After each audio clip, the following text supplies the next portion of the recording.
अस्सलामुअलैकुम, क्या हाल है आप सबका। आई होप मेरी किचन क्वींस बिल्कुल ठीक हैं, खुश हैं और मज़े में हैं। हम भी अल्हम्दुलिल्लाह बिल्कुल ठीक हैं और आज काफ़ी काम करने वाले थे, तो मैंने सोचा कि चलें आज आपको अपने किचन में लेके आती हूँ, आपको दिखाती हूँ कि मैं क्या क्या काम आज करूँगी।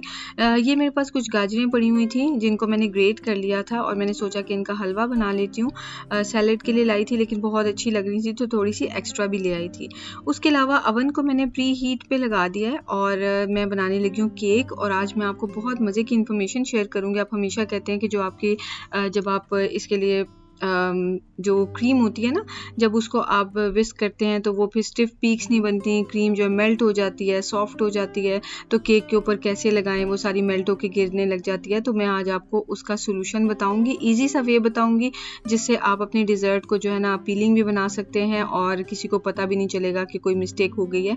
और गेस्ट के आने के लिए ये बेस्ट तरीका होता है कि आप फॉलो कर सकते हैं। तो यहाँ पे मैंने जो है ना मैदा ले लिया था और ये देखिए मैंने ये इसमें 1.5 चम्मच बेकिंग पाउडर डाला है, 1.5 चम्मच ही मैंने बेकिंग सोडा डाला है। ये दोनों चीज़ें इसमें जाएंगी क्योंकि इसमें जा रहा है जी साथ में कोको पाउडर। तो जब कोको पाउडर होता है तो हम बेकिंग सोडा भी डालते हैं, तो ये ज़्यादा उसको फ्लफ अप करने में हेल्प करता है, नहीं तो केक डेंस हो जाता है। ठीक है, तो अब हमने इसमें शुगर भी डाल दिया और ये ड्राई इंग्रेडिएंट्स हमने मिक्स कर लिए हैं। अब हम आएंगे जी मॉइस्ट या वेट इंग्रेडिएंट्स की तरफ। तो मैंने ये अंडे ले लिए हैं, इनको मैंने अच्छे से बीट कर लिया है और ये साथ में मैंने इसमें डाल दिया मिल्क। ये अंडे और मिल्क वगैरह रूम टेम्परेचर पे होने चाहिए। और साथ में ये इसमें जा रहा है मेल्टेड बटर, सॉफ्टेंड नहीं है, मेल्टेड है। और इसके अलावा ये इसमें मैं ऑयल डाल रही हूँ। सारे इंग्रेडिएंट्स और क्वांटिटी आपको डिस्क्रिप्शन बॉक्स में मिल जाएगी, वहाँ से आप देख सकते हैं। ये मेरा वही डेथ बाय चॉकलेट केक है जो मैंने एक बार पहले भी बनाया था और आप सबको बहुत पसंद आया था। तो मैंने सोचा कि इस दफ़ा इसे डीकंस्ट्रक्ट करके आपको बताते हैं। लास्ट में मैंने इसमें विनेगर डाला है, इसको हम अच्छे से मिक्स कर लेंगे। और ये देखिए अच्छा सा बैटर जो है रेडी हो गया है। और मैं जो मोल्ड लूँगी वो सिलिकॉन का है, आप कोई भी ले सकते हैं पैन, नॉन स्टिक पैन ले लें। और या तो आप पार्चमेंट पेपर लगा सकते हैं उसके अंदर, या फिर आप ऐसे कर सकते हैं कि बटर लगा के ना उसके ऊपर थोड़ा सा मैदा छिड़क दें और एक्स्ट्रा मैदा फेंक दें। तो इस तरह से भी जो है वो केक स्टिक नहीं करेगा और आप ईजिली उसको बगैर पेपर रखे आप बेक करके निकाल सकते हैं। तो अब इसको हम 30 मिनट्स के लिए बेक कर लेंगे। एग्जैक्ट टेम्परेचर 30 या 35 था, वो मैं मेंशन कर दूँगी, आप डिस्क्रिप्शन बॉक्स से देख लें। तो यहाँ पे ये देखें क्या काम हुआ था। मेरा जो एक तो अवन है वो माइक्रोवेव वैसे भी क्लीन होने वाला है, और दूसरा ये हुआ कि जब मैं बटर मेल्ट कर रही थी तो ज़्यादा टाइम के लिए रख दिया तो अंदर एक ऐसे पटाखे की आवाज़ आई फायरवर्क्स हुआ और सारा बटर इधर उधर फैल गया। तो मैं उसके लिए आपको एक टिप बताने लगी जो बहुत ही यूज़फुल है।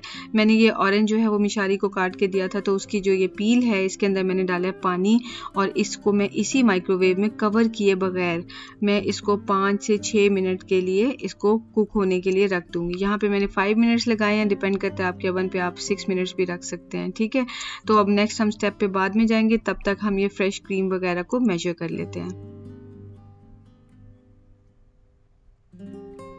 मुझे 400 ग्राम्स क्रीम चाहिए चॉकलेट मूस बनाने के लिए, तो वो मैंने एक साइड पे रख लिया और इसे मैंने फ्रिज में रख दिया जाके।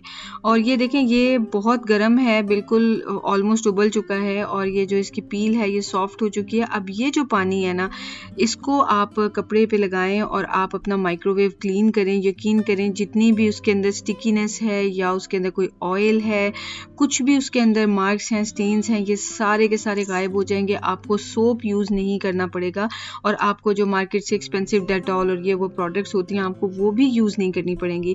जस्ट कोई भी लेमन का छिलका ले लें, फ्रेश होना चाहिए, या ऑरेंज का छिलका। ऑरेंज ज़्यादा अच्छे से फंक्शन करता है मेरी नज़र में। तो ये जो बटर था गिरा हुआ ये मैंने साफ़ कर लिया और बाकी को जो है ना मैं ये देखें कपड़े से इसके ऊपर मैंने थोड़ा सा लगाया वो गरम गरम बिल्कुल पानी, और उसके बाद मैं इसको सारा इसकी जो ग्रीस है वो रिमूव कर रही हूँ। इतनी क्विकली हो जाता है और इतनी जल्दी हो जाता है, और आप ये देख लें, इसका डिफरेंस देख लें। और ये साइड्स पे भी ये देखें मैं इसे क्लीन कर रही हूँ और सारा माइक्रोवेव अच्छे से मैं इसको एसी कपड़े से बार बार वॉश करके फिर साथ ही गरम गरम पानी लगा के मैं जल्दी जल्दी से क्लीन कर रही हूँ। जो निशान तो इसके अंदर परमानेंट है, ज़ाहिर है वो नहीं जाएंगे क्योंकि माइक्रोवेव ज़रा पुराना है, लेकिन ये कि जो फूड स्टेन्स हैं वो सारे हट जाते हैं। ये तो इसका जो वाइट पेंट है वही उतर गया हुआ थोड़ा सा। आई थिंक 7-8 ईयर्स पुराना है मेरा माइक्रोवेव। ये देखें कितनी इजीली ये हो गया। और अब मैंने ये कपड़े को अच्छे से वॉश कर लिया है और प्लेन वाटर से वॉश करने के बाद भी मैं एक दफ़ा कपड़ा ऊपर लगा रही हूँ अच्छे से। और बिल्कुल भी जो है वो अगर ज़हन में आपके आएगा कि स्वीटनेस इसके अंदर लग जाएगी या क्या, तो ऑरेंज की पील में या लेमन की पील में स्वीटनेस नहीं होती, वो तो अंदर फ्रूट में होती है, तो वो फ्रूट हमने यूज़ नहीं किया। तो ये देखिए बहुत अच्छे से ये स्पार्कलिंग क्लीन हो गया है। इसी से आप अपनी सारी जो फ्रिज है, फ्रीज़र है, उन सब चीज़ों को आप अच्छे से क्लीन कर सकते हैं। ये वाली जो ट्रे है ये माइक्रोवेव की, तो इसको मैंने सोचा कि अच्छे से जल्दी से वॉश कर लेते हैं, वरना इसको भी चाहें आप तो क्लीन कर सकते हैं उसी जो मैंने लिक्विड बनाया।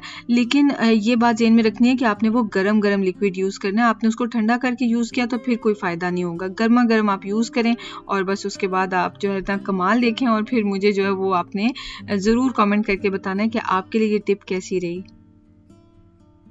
मुझे आप लोग अक्सर पूछते हैं कि मैं अपने अप्लायंसेस कैसे क्लीन करती हूँ, तो उसका मैं यही मेथड यूज़ करती हूँ। अगर ऑरेंजेस ना भी अवेलेबल हों तो लेमन तो हर वक्त अवेलेबल होते हैं, तो जो थिक छिलके वाले लेमन होते हैं ना वो ज़्यादा अच्छा वर्क करते हैं। लेकिन अगर बारीक छिलके वाले हैं तो फिर आप ज़्यादा 2-3 लेमन्स की पील यूज़ कर लें, और 1 ग्लास सा पानी आपने डालना होता है। इसका फिर मैंने ये एक्सटीरियर भी साफ़ कर लिया था। और ये देखें, ये एक क्लासिक एग्जांपल है। एक तो आपको पता है यूएई में ह्यूमिडिटी बहुत होती है, किचन में जो भी चीज़ें रखें वो 1 हफ्ते के अंदर अंदर स्टिकी हुई होती हैं, बेशक आप डेली क्लीन करें। तो ये जितनी भी स्टिकीनेस होती है किचन में जो बन जाती है, तो उस सारे को ये रिमूव करता है। देखें, गर्म पानी को मैंने कपड़े पे लगाया और उसके बाद उसी पानी से मैं इसको क्लीन कर रही हूँ। और ये देखें, किसी सोप की ज़रूरत नहीं पड़ी या किसी और चीज़ की ज़रूरत नहीं पड़ी, और ये स्पार्कलिंग क्लीन हो गया, शाइनी सा हो गया। और एक तो पॉलिश ऐसे लगता है लग गई है, और दूसरा सारी ग्रीस जो है वो हट जाती है। ये देखें आप, फ़र्क आपके सामने है। तो ये टिप ज़रूर ट्राई करें, बहुत कन्वीनियंट है और लेस एक्सपेंसिव है। जो घर में फ्रूट खाया उसी को आप यूज़ करके क्लीनिंग कर सकते हैं। चलें जी, वापस आते हैं अब आज के लंच की तरफ। लंच के लिए मैं बना रही थी पालक पनीर, और ये पालक मेरे पास फ्रोज़न पड़ी थी। फ्रेश भी मिलती है, लेकिन मैं चूँकि हफ्ते में एक ही बार जाती हूँ और मुझे और बहुत सारे काम होते हैं, तो कई चीज़ें मैं इसी तरह के शॉर्टकट्स जो है ना वो ले लेती हूँ। अब सोचती हूँ कि आहिस्ता-आहिस्ता टाइम निकाल के फ्रेश चीज़ों को खुद फ्रीज़ कर लिया जाए, वो ज़्यादा बेटर है, क्योंकि आजकल मैं ज़रा हेल्दी लाइफ़स्टाइल की तरफ फ़ोकस करने की कोशिश कर रही हूँ। तो एनीवेज़, ये मैंने जो है इसमें डाल दिया है जी ये जिंजर, और ये साथ में गार्लिक डाला है। अगर आपके पास ये हरी मिर्चें भी हैं, ठीक है, इसे थोड़ा सा पानी डाल के आपने ब्लेंड करना है। अगर आपके पास फ्रेश पालक है तो उसको आप पहले पानी में थोड़ा सा ब्लेंच कर दें, उबलते हुए पानी में 2 से 3 मिनट डालें, और फिर उसको पालक को साथ ही निकाल लें, और उसके बाद उसको ठंडे पानी में डाल लें, तो उस तरह से उसका ग्रीन कलर ख़राब नहीं होगा और वो ब्लेंच हो जाएगी। पेस्ट बना के हमने पालक का साइड पे रख दिया है, और यहाँ पे ऑयल में मैंने डाला है ज़ीरा और साथ में प्याज। इसको हम सौते करेंगे। हमने इसको जो है ना वो गोल्डन ब्राउन नहीं करना, क्योंकि पालक का कलर चेंज हो जाएगा। लेकिन मेरे से मिस्टेकनली थोड़े से किनारे जो हैं वो गोल्डन हो गए थे, तो आपने ये भी अवॉइड करना है। तो उसके बाद आपने इसमें डालना है जी टमाटर चॉप किया हुआ। कुछ लोग पालक में टमाटर डालना पसंद नहीं करते हैं, लेकिन मुझे अच्छा लगता है, तो आप इसको स्किप भी कर सकते हैं। उतनी देर में जनाब ये केक हो गया है बेक, और इसको हम निकाल लेते हैं, और इसको इसी पैन में हम ठंडा होने तक पड़ा रहने देंगे, तब तक निकालेंगे नहीं, क्योंकि केक्स होते हैं बहुत फ्रेजाइल और टूट जाते हैं अगर हम गरम गरम निकालने की कोशिश करें। तो ये देखें, प्याज टमाटर वगैरह का जो ऑयल है वो सेपरेट हो गया था, ग्रेवी रेडी हो गई। तो इसमें मैंने नमक मिर्च वगैरह डाल दिया, हल्दी, और इसके अंदर अब मैंने ये डाल दी है पेस्ट। बहुत अच्छा फ्लेवर आता है, बहुत अच्छा टेस्ट आता है जब आप पालक में जो अदरक और लहसुन होता है ना, और जो हरी मिर्च है उसकी भी पेस्ट बनाते हैं ना, तो उसका फ्लेवर बहुत अच्छा आता है। इसको हम अच्छे से पकाएंगे जबकि पालक भी रेडी हो जाए, और साथ में जो गार्लिक और जिंजर वगैरह उसकी रॉ स्मेल भी ख़त्म हो जाए। पकी हुई पालक की एक अलग ही स्मेल होती है, तो वो बस 5 से 8 मिनट लेगी और रेडी हो जाएगी। उतनी देर में सोचा मैंने कि मैं जी बर्तन धो लेती हूँ, जो कि है हर वक्त का काम, हम लेडीज़ का हर वक्त का रोना धोना कि हाय बर्तन, और करने भी पड़ते हैं। तो ये जल्दी मैं वॉश कर रही हूँ। मोस्टली मेरी कोशिश होती है कि मैं ग्लव्स पहन लूँ। आजकल जल्दी में मैं ग्लव्स नहीं पहनती हूँ और मेरे हाथ बहुत ख़राब हो गए हैं, तो फिर से मैं ग्लव्स पहनने की जो है हैबिट बना रही हूँ। पाकिस्तान में तो आपको अपने काम खुद करने ही नहीं पड़ते हैं, आप हेल्प ले लेते हैं हेल्पर्स के थ्रू, और उनका भी भला हो जाता है, उन्हें सैलरी मिल जाती है और आपका भला हो जाता है कि आपका काम आसान हो जाता है। लेकिन यहाँ पे सारा कुछ मैं खुद ही करती हूँ, तो ज़रा घर थोड़ा बड़ा होगा तो फिर मैं कोई हेल्पर अपने लिए रख लूँगी, लेकिन फ़िलहाल के लिए अपनी हेल्पर मैं खुद ही हूँ। तो ये मैं लेके आई थी अमूल मलाई पनीर, और ये फ्रोज़न मैंने निकाला है, और इस पे इंस्ट्रक्शंस ये लिखी हुई थी कि इसमें आपने गर्म पानी डालना है और इसको 5 मिनट के लिए रख देना, और जब चीज़ सॉफ्ट हो जाए तो तब आपने इसे यूज़ करना है, ठीक है। तो अगर आपने होममेड कॉटेज चीज़ बनाया तो वो भी फ्रोज़न है, तो उसका भी फिर यही मेथड होगा आई थिंक, लेकिन मैंने कभी ऐसे यूज़ करके नहीं देखा। अब ये देखिए पालक बिल्कुल रेडी होगी ना, तो चूल्हा मैंने हल्का करके ना तो उसके अंदर क्रीम डाल दी थी, और 1 मिनट के लिए जस्ट मैंने पकाया है हल्के फ्लेम पे, आग तेज़ नहीं करनी, और उसी हल्के फ्लेम पे मैंने इसमें डाल दिए हैं ये कॉटेज चीज़ की क्यूब्स, और बस उसके बाद मैंने जब बबल्स आएंगे ये देखें पालक में, साथ ही मैं चूल्हा बंद कर दूंगी, इसलिए कि जो कॉटेज चीज़ होता है उसे जितना ज़्यादा पकाते हैं उतना ही रबरी और टफ होता जाता है वो, तो इसलिए बेटर है कि साथ ही चूल्हा बंद कर दिया जाए। ऑलरेडी रेडी टू ईट होता है ये, तो इसलिए मैंने चूल्हा बंद कर दिया। और जो चीज़ मैं दिखानी भूल गई वो उसमें मैंने लास्ट में जो गरम मसाला, थोड़ा सा धनिया पाउडर और थोड़ा सा ज़ीरा पाउडर लास्ट में डालना मुझे अच्छा लगता है, तो वो भी मैंने डाला है। आपकी चॉइस के ऊपर है कि आपने ये ऐड करना है या नहीं। गाजर के पकने की जो खुशबू होती है वो सारे किचन में ऑलरेडी फैल जाती है, और मैंने इसके अंदर जो है ना थोड़ा सा देसी घी डाला है और थोड़ी सी ब्राउन शुगर डाली है, ज़्यादा नहीं डाली क्योंकि शहज़ाद भी शौक से नहीं खाते हैं, और तिहामी मिशारी को मैं ज़बरदस्ती हलवा खिलाती हूँ, तो मैंने सोचा सारा मैंने ही खाना है तो मैं शुगर थोड़ी कम रखूँ और ज़बरदस्ती इनको मैं खिलाऊँ। तो ये है कि मैंने इसके अंदर फिर अब ये देखें तो काफ़ी सारी इलायची डाली है, सारा कुछ मैंने अपनी चॉइस का डाला है, और चूँकि इस हलवे को बहुत ज़्यादा भूना नहीं है तो इसमें गाजरें जो हैं वो खड़ी खड़ी ही लगेंगी, और ये बहुत मज़े का इस तरह से टेस्टी सा हलवा लगता है। हलवा कम और मुरब्बा ज़्यादा लगता है, बट विद लेस स्वीटनेस। इसके अंदर भी मैंने फ्रोज़न कॉटेज चीज़ क्यूब्स डाल दिए हैं। अगर आप में देखना चाहते हैं घर पे कैसे कॉटेज चीज़ बनाते हैं तो वो आप इजीली देख सकते हैं, और आपको क्यूब्स डालने की ज़रूरत नहीं। मेरे चैनल पे ये रेसिपीज़ हैं अवेलेबल, जो कलाकंद की रेसिपी है उसमें मैंने आपको सारा सिखाया हुआ है कि किस तरह से कॉटेज चीज़ बनाते हैं। तो नॉर्मली हम इसके अंदर डालते होते हैं खोया, और वो भी माइक्रोवेव में भी मैंने आपको बनाना सिखाया हुआ है, लेकिन ये है कि ये कॉटेज चीज़ जो है ना ये एक तो हेल्दी ऑप्शन है, और ज़्यादा मीठा भी नहीं होता हलवा, और इतना मज़े का लगता है ना जब ये मुँह में आता है, तो ये ज़रूर ट्राई करके देखिएगा कि कॉटेज चीज़ इसके अंदर डाल के तो आप मिक्स कर दें। तो इसका कलर जो है, टेक्सचर जो है वो बिल्कुल खोया जैसा आता है, लेकिन टेस्ट तो कमाल का आता है। तो ये देखें जी, ये हो गई है रेडी पालक पनीर। इसके ऊपर थोड़ी सी मैंने क्रीम डाल दी थी और साथ में कॉटेज चीज़ क्यूब्स डाल दिए हैं। हलवा भी गरम गरम मैंने इसमें डाल लिया है। आप ये देखें कितना ओरिजिनल इसका टेक्सचर लगता है, ऐसे लगता है खोया, और जब आप खाएंगे ना तो वाकई खोया लगेगा। बस सिर्फ ये है कि खोया को जब आप मुंह में डाल के टेस्ट करते हैं तो मीठा होता है, ये सिर्फ मीठा नहीं है, लेकिन बहुत एक हेल्दी और अल्टरनेटिव है खोया का।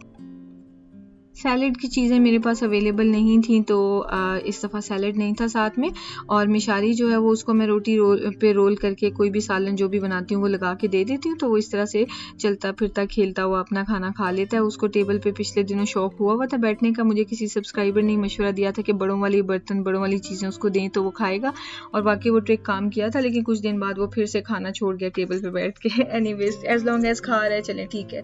बाकी ये है कि यहाँ पे रिव्यूज़ चल रहे हैं, हम लोगों के आपस में खाने पे डिस्कशन चल रही है। मुझे शहज़ाद ने रोटी घर पे नहीं बनाने दी थी क्योंकि काफ़ी टाइम लग रहा था किचन में, काफ़ी सारे काम कर रही थी मैं, तो उन्होंने रोटी जो है वो खुद ही फ़ोन करके नीचे बकाला से मंगवा ली, और मुझे कह रहे थे कि मैंने मंगवा लिया और अब रोटी मत बनाओ, अभी आने वाली रोटी। तो फिर मैंने नई रोटी बनाई है। तो एक्चुअली क्या है कि मैं जब इस बार पाकिस्तान गई ना 3 इयर्स के बाद, तो शायद टाइम के साथ साथ मेच्योरिटी ज़्यादा आती है। मुझे सबके घरों में जाके ये रियलाइज़ हुआ है कि सारे के सारे घरों पर ही रोटी बना रहे होते हैं, बाहर से तो कम ही रोटी आती है। तो एक मैं हूँ शायद सिर्फ जो रोटी घर पे नहीं बना रही हूँ, तो मुझे भी बनानी चाहिए और मेरे बच्चों को हेल्दी ऑप्शंस देने चाहिए, दिस एंड दैट। तो शहज़ाद मुझे ये बोल रहे थे, कहते हैं कि ये जस्ट एक स्टीरियोटाइप है हमारी सोसाइटी का कि रोटी घर पे बनेगी तो माँ अच्छी साबित होगी, वरना वो अच्छी माँ ही नहीं है जो रोटी नहीं बनाती घर पे या जो पराठे नहीं बनाती घर पे। तो वो मुझे ये बोल रहे थे, कहते हैं कि हमारी सोसाइटी में ज़्यादातर लेडीज़ कहाँ जॉब करती हैं, अब आके थोड़ा मतलब करना शुरू करें, कुछ ऑनलाइन कुछ जाके। अदरवाइज़ ये है कि घर पे नॉर्मल एक खाना बनता है, एक सालन बन गया, रोटी बन जाएंगे साथ में। तो जब तुम इतना तुम्हें कुकिंग का शौक है, बेकिंग का शौक है, इतना कुछ करती रहती हो, प्लस फिर उसको अपलोड भी करती हो। ये तो खैर मैं चैनल से पहले भी बहुत ज़्यादा ही कुकिंग वगैरह करती थी, तभी आप लोगों ने व्लॉग्स चैनल पे देख के मुझे बोला कि इतनी आप कुकिंग करती हैं तो आप चैनल क्यों नहीं अलग बनाती। तो मुझे शुरू से कुकिंग बहुत सारी करने का शौक है। तो शहजाद यही बोल रहे थे कि जब कुकिंग इतनी ज़्यादा करती हो तो एक सालन और एक रोटी से कहीं ज़्यादा टाइम तुम्हारा किचन में तरह तरह की वैरायटी बनाने में लग जाता है। तो जब इतना कर रही हो और फिर उसके ऊपर काम करके उसे अपलोड भी करना होता है और इतना मतलब प्रॉपर एक मेरी ये जॉब है, तो वो ये बोल रहे थे कि फिर उसमें ये कोई पॉइंट नहीं रह जाता कि तुम रोटी घर पे ही बनाओगी तो प्रूव होगा कि तुम अच्छी हो। मैंने किसी को तो नहीं प्रूव करना, लेकिन अपने तौर पे फील होता था कि शायद मैं अपने बच्चों के लिए नहीं कर रही हूँ। लेकिन शहजाद जो है ना वो बीच में दीवार की तरह आ गए हैं और वो कहते हैं कि जिस दिन मैं देखूंगा ना कि तुम ज़्यादा किचन में काम कर रही हो, मैं उस दिन रोटी घर पे नहीं बनाने दूंगा, मैं खुद ही जाके नीचे से या तो ले आऊँगा या मंगवा लूँगा। तो इसलिए मेहनत करने ना खड़ी हो ना, जिस दिन एक सालन बनाओ चलो ठीक है, रोटी उस दिन घर पे बना लो। तो ये है जनाब हमारी रोटी की स्टोरी। तो इसलिए जो है ना वो हर वक्त ये मुझे घर पे बनाने नहीं देंगे, क्योंकि ये बात भी सच है कि मैं वाकई मुझे कुकिंग का इतना ज़्यादा शौक है कि मैं सारा दिन वैसे ही किचन में घुसी कुछ ना कुछ करती रहती हूँ। तो फिर रोटी बना के जो है वो क्या मैंने पॉइंट प्रूव कर लेना है। Anyways, breaking the stereotype here. तो चले आते हैं जी बेकिंग की तरफ। खाने से फारिग होकर हम लोगों ने चाय वगैरह पी ली थी। उसके बाद फिर मैं वापस आ गई कि मैं अपनी डिज़र्ट जो है रेडी कर लूँ, क्योंकि उसके बाद वीकेंड पे हम लोगों ने जो है वो खानी थी। तो ये है जी केक, मैंने निकाल लिया इसको, और ये जो क्रीम थी ना मैंने मेजर करके रखी थी कि इंग्रेडिएंट्स आपको डिस्क्रिप्शन बॉक्स में मिल जाएंगे क्वांटिटी के साथ। तो इसको मैंने फ्रिज में ही रख दिया था कि गर्म ना हो जाए। क्रीम को आपने हमेशा ठंडे ठंडे ब्लेंड करना होता है। रूम टेम्परेचर क्रीम कभी भी विस्क ये कभी भी अच्छे से विस्क नहीं होती है। ठीक है, तो ये मैंने ली है अलमराई की जो नॉर्मल जो क्रीम होती है, और वो उसकी स्टिफ पीक्स नहीं बनती, सॉफ्ट सॉफ्ट सी बनती हैं। ठीक है, तो ये मसला होता है और वो केक के ऊपर नहीं लग सकती, थोड़ी देर बाद मेल्ट होने लग जाती है। फ्रेश क्रीम का यही प्रॉब्लम होता है। उसके लिए आप स्विस मेरेंग या अमेरिकन बटर क्रीम वगैरह बना के यूज़ करें तो वो भी मेल्ट नहीं होगी। खैर, तो यहाँ पे हम क्या करने लगेंगे, देखें सॉफ्ट सी पीक्स बनी है ना, तो मैंने इसके अंदर मेल्टेड चॉकलेट डालनी शुरू कर दिया और इसको विस्क करना शुरू कर दिया। और जब ये थोड़ी सी स्टिफ हो गई हैं पीक्स तो मैंने ये बंद कर दिया विस्क। ठीक है, और बस ये हमारे जो मूज है वो रेडी हो गया है। और यहाँ पे दूसरी तरफ मैंने ये क्रीम ली है 100 ml और इसके अंदर भी मैंने चॉकलेट डाली है। चॉकलेट हर्शीज़ के मेरे पास चॉकलेट चिप्स हैं, आप कोई भी डाल सकते हैं या कुकिंग चॉकलेट को क्रश करके डाल सकते हैं। तो ये मैंने इसमें क्रीम जो है ना वो इतने टेम्परेचर के लिए गर्म किया है कि वो बॉइलिंग टेम्परेचर पे आ जाए। ठीक है, यहाँ पे हम ठंडी क्रीम नहीं यूज़ करेंगे। ये चॉकलेट सॉस है जो मैं अभी बनाने लगी हूँ। तो जस्ट क्रीम के अंदर मैंने ये चॉकलेट डाल दी है और इसको मैं मिक्स कर लूँगी, तो ये एक चॉकलेट सॉस बन जाएगी, बिल्कुल हर्शीज़ की सॉस की तरह। ये देखें, ये थोड़ी ठंडी होती है, थोड़ी और थिक भी हो जाती है। इसको पूरी तरह से मेल्ट कर लें। अच्छा जी, अब ये केक हो गया ठंडा। ठीक है, तो हम बात कर रहे थे कि अगर बात बाद में करते हैं। ये देखें कितना सॉफ्ट स्पंज है ये माशाल्लाह। तो ये रेसिपी बहुत अच्छी है, ज़रूर ट्राई कीजिएगा। तो हम बात कर रहे थे कि अगर हमारे पास जो क्रीम है वो इस तरह की थिक नहीं है कि वो केक के ऊपर सेट हो जाए, या हम केक की लेयर्स बना के लगाएं तो वो लेयर्स में से मेल्ट ना होनी शुरू हो जाए, तो क्या करें, मतलब सॉफ्ट वाली क्रीम है तो हम उसको किस तरह से केक पे लगाएं। तो उसके लिए बेस्ट तरीका यही है जो मैं आपको दिखा रही हूँ कि केक जो है ज़रूरी नहीं कि आपने पूरा का पूरा बना के उसको आपने फ्रॉस्ट करना है और उसके बाद सब कुछ मेल्ट हो रहा है, जो कुछ उसके ऊपर आपने डेकोरेशन के लिए लगाया वो यहाँ वहाँ गिर रहा है। आप इस तरह से केक को कट करें, किसी भी आप अपने सर्विंग डिश जो है वो उसके अंदर डालें और उसको जो है ना आप उसके ऊपर चॉकलेट सॉस लगा लें और फिर उसके ऊपर आप अपनी जो बटर क्रीम आपने जो फ्रेश क्रीम आपने बनाई है विप करके वो आप उसके ऊपर डाल लें। तो बेसिकली आप ये डीकंस्ट्रक्टेड केक इसको कहते हैं। तो ये आप डीकंस्ट्रक्टेड केक बना रहे हैं और इसको हम सिंपली चॉकलेट डिज़र्ट भी कह सकते हैं, चॉकलेट केक डिज़र्ट, जो भी आप नाम देना चाहें दे सकते हैं। और ये देखें, ये जो चॉकलेट सॉस है ये मैं इसके ऊपर गरम गरम ही डाल रही हूँ, क्योंकि आपको याद है कि ये गरम क्रीम थी, बॉइलिंग टेम्परेचर पे आ गई थी।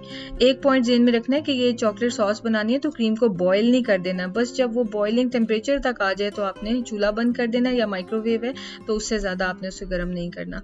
तो अच्छी तरह से मैंने ये चॉकलेट डाल दी है इसके ऊपर और मुझे इसको पोक करने की ज़रूरत नहीं पड़ी फॉर्क से। उसकी वजह ये है कि ये ऑलरेडी बहुत स्पंजी स्पंजी केक है, तो चॉकलेट अंदर टाइम के साथ साथ खुद ही एब्जॉर्ब हो जाएगी। तो ये देखें, इसके ऊपर ये जो मूज है ये मैं डाल रही हूँ। अभी मैंने आपके सामने इसको विस्क किया था और बिल्कुल स्टिफ सी पीक्स बनी थी, और अभी थोड़ी देर ये किचन में रहा है तो ये देखें मेल्ट हो गई है। तो इस तरह की क्रीम जब आपके पास होती है और प्रॉपर वाली नहीं होती है तो जाहिर है फिर आप केक को डेकोरेट नहीं कर सकते। तो this is the best way to serve cake to your guest, और वो हैरान रह जाएंगे कि आपने डिज़र्ट कैसे बनाई है, क्या क्या डाला है इसके अंदर, कैसे किया है, और सीक्रेट आपको पता है। आप चाहें तो ज़रूर शेयर करें उनके साथ कि जी आपने केक को डीकंस्ट्रक्ट कर दिया है। ये जो रिमेनिंग चॉकलेट सॉस ही थोड़ी सी मैंने बचा ली थी, इसको मैंने ऊपर अच्छे से ड्रिजल कर दिया है, और साथ में ये थोड़े से वॉलनट्स मैंने चॉप कर दिए हैं, ये मैंने डाल दिया। आप चाहें तो चॉकलेट चिप्स भी डाल सकते हैं। और इसकी लेयरिंग में जो है वो स्ट्रॉबेरी भी बहुत अच्छी लगती है। आप चॉकलेट के साथ स्ट्रॉबेरी का या ब्लूबेरी का कॉम्बिनेशन, अगर आपने फ्रेश फ्रूट डालना है तो आप साथ में वो भी मूज से नीचे उसको भी रख सकते हैं। चॉकलेट सॉस डाल के उसके ऊपर थोड़ी सी बेरीज डाल दें, और फिर उसके ऊपर आप ये जो मूज है ये स्प्रेड कर दें। तो ये देखें कितनी अच्छी डिज़र्ट रेडी हो गई है। तो ये थी जी मिडनाइट, जिसमें बच्चों को हमने खाना वगैरह खिला के सुला दिया, और उसके बाद फिर हम लोगों ने रात में ये डिज़र्ट जो है वो एंजॉय की चाय के साथ, और साथ हमने देखी बैक टू बैक मूवीज़। तो आपके साथ रिव्यूज़ भी शहजाद ने रात में ही शेयर किए हैं, तो चलें रिव्यूज़ देख लेते हैं, और इंशाल्लाह आपसे बहुत जल्द नेक्स्ट वीडियो में मुलाकात होगी। थैंक यू सो मच मेरे साथ रहने के लिए। दुआ में याद रखिएगा, अल्लाह ताला आपको भी खुश रखें, सबकी दुआएं कबूल फरमाएं, अपना ख्याल रखिएगा, टेक केयर, अल्लाह हाफिज़। और जाते जाते ये देख लें, ये किसी केक से कम है, बिल्कुल भी नहीं। तो चलें चलते हैं रिव्यूज़ की तरफ। क्या टाइम हो रहा है 12:33, और हम जो है वो अभी शहजाद ने फर्स्ट टाइम इसको ट्राई करने लगे हैं, तो कह रहे थे कि मैं रिव्यू भी अभी दे देता हूँ, क्योंकि इसका मज़ा तो अभी आएगा ना रिव्यू देने का जो है। ओरिजिनल रिव्यू भी तभी होता है जिस वक्त आप खाते हैं first time. I love it यार, I love it, इतना मज़े का है ये। आपको पता है क्या है ये?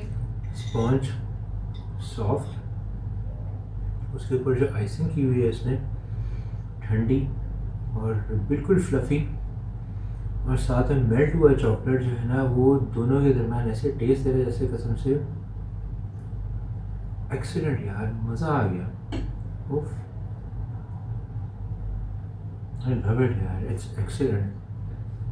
आपको पता है डीकंस्ट्रक्टेड केक है, केक बनाया था, और वो जो डेथ बाय चॉकलेट है ना, जिसको आप डेथ बाय नॉश कहते हैं, हाँ जी, ये वो केक है, उसी की ये दोनों फ्रॉस्टिंग्स हैं, लेकिन डीकंस्ट्रक्ट करके डिजर्ट में कन्वर्ट कर दिया। आइडिया कैसा है यार? आइडिया को छोड़ें आप, जो है कसम से इट्स ए लव केक यार, कसम से क्या मज़े का है, मोहब्बत वाला केक है। I love you। इतना मज़े का केक है, I love you। मज़ा आ गया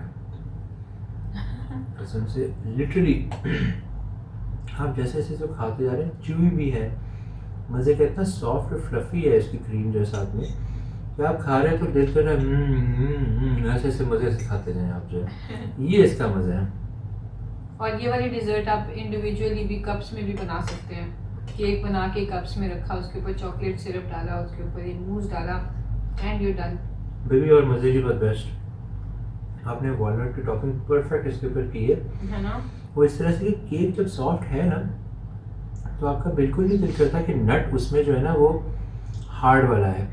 मज़े की बात ये है कि वॉलनट इसके साथ ऐसा डबल प्लेजर ऐड कर देता है कि आप वॉलनट को खा रहे हैं ना, तो उसके साथ सॉफ्ट सा क्रंच आता है आपके मुंह में जो है, तो इसलिए इसका बेस्ट है ये कसम से। तभी तो चॉकलेट केक्स या चॉकलेट ब्राउनीज के साथ जो वॉलनट का कॉम्बिनेशन जो है वो every single time lethal consider होता है। इट्स एक्सीलेंट, आपको ज़रूर ट्राई करना चाहिए, 1000 टाइम्स रिकमेंडेड है, one of my favourites all time honestly.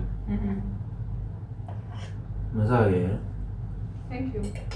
और आपने जो कंस्ट्रक्शन से रिकंस्ट्रक्शन की है ना इसकी, इसलिए तो मास्टर शेफ है ना फिर ये। Thank you so much. It's excellent यार, बढ़िया मज़ा आ गया। Thank you. चलें अब हम लाइट्स ऑफ करते हैं, हमने सिर्फ ये रिव्यू से लाइट्स ऑन की थी, और इंशाल्लाह मिलते हैं।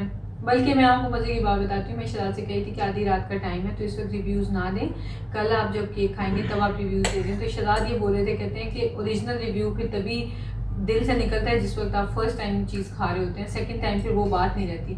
और बाकी ये बात है कि मैं तो कुकिंग में मेहनत करती हूँ, लेकिन ये जो रिव्यूज़ देने में जितने लॉयल है ना रिव्यूज़ देने के साथ, मैं हैरान हुई। मैं वाकई आपका ये जवाब सुन के हैरान हुई हूँ। वाकई ऑथेंटिसिटी और ओरिजिनलिटी उसी वक्त ही आएगी जब आप फर्स्ट टाइम चीज़ को ट्राई कर रहे हैं। एक दफ़ा खा ली और सेकंड टाइम आप खा रहे हैं बैठे, तो क्या आप रिव्यू ऐसे देंगे? वाकई वो भी नकली हो जाएगा कि एक दफ़ा खाया हुआ है और आप ऐसे प्रिटेंड करें कि आप फर्स्ट टाइम खा रहे हैं, जबकि ये नहीं है बात। यार गुड़िया कसम में मज़ा आया यार। एक्सीलेंट। ऐसे है जैसे अभी आपने देखा ना, हमने फ़न इतना ज़्यादा किया है, तो उसके बाद वाकई दिल करता है कि ऐसा खाना ये मतलब इस तरह का मीठी चीज़ कोई या कुछ इस तरह की, जैसे चाय पीने वाले वो बोलते हैं चाय वो साथ में तो सुकून मिलता है। वाकई में ये इस वक्त खाएं ना, और अपनी मतलब अपनी पसंदीदा चीज़ इस वक्त खाएं ना थकावट के बाद, तो सही जो कहते हैं ना चस आ गया ही वो है कसम से इस वक्त मुझे फील हो रहा है। यकीन करें मज़ा आ गया यार गुड़िया, थैंक यू कसम से मज़ा आ गया। चलिए लाइट ऑफ करूँ। चलिए आपसे मिलते हैं इंशाल्लाह नेक्स्ट वीडियो में। और जो हमने फ़न किया है उसको नॉश व्लॉग्स में आप ज़रूर देखें। और उसमें मैं डेली व्लॉगिंग कर रही हूँ, डेली अपलोडिंग कर रही हूँ अल्हम्दुलिल्लाह। तो ज़रूर देखें, आपको बहुत मज़ा आएगा हमारी डेली लाइफ देख के। तो जो लोग देख रहे हैं वो तो बहुत इन्जॉय कर रहे हैं तो उनका फीडबैक मैं आपको दे रही हूँ। तो आपसे मिलते हैं नेक्स्ट वीडियो में। अपना ख्याल रखिएगा, दुआ में याद रखिएगा। टेक केयर, अल्लाह हाफिज़। आप बताएं।